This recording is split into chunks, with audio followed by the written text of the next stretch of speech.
જય ભીમ જય સંવિધાન। આજનો દિવસ 8 માર્ચ એટલે કે મહિલા દિવસ।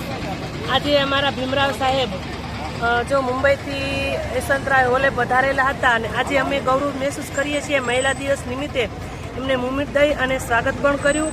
અને આજે અમને જે બાબા સાહેબે હક અને અધિકાર આપ્યા છે એ પણ અમારે ગૌરવની વાત છે। અને જે અહીંયા ઊભા છીએ એ અમારા બાબા સાહેબની દેન છે। આજે અમે જે લાયક છીએ એ બાબા સાહેબની દેન છે। શિક્ષણ અને અધિકાર અમને જે આપ્યા છે અને જે અત્યારે અમે બોલી શકીએ છીએ એ પણ અમારા બાબા સાહેબની દેન છે।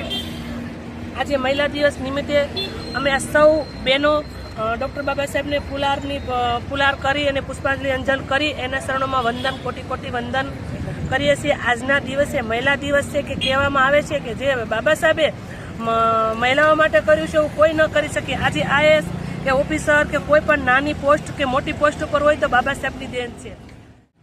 ભારતની શિક્ષણ પહેલા પ્રથમ જો મહિલા બન્યા હોય તો જ્યોતિબા ફૂલે અને આજે અમે એ દિવસે એમને યાદ કરીએ છીએ અને એને પણ અમે આજના દિવસે યાદ કરીએ છીએ અને એને પણ કોટી કોટી વંદન કરીએ છીએ।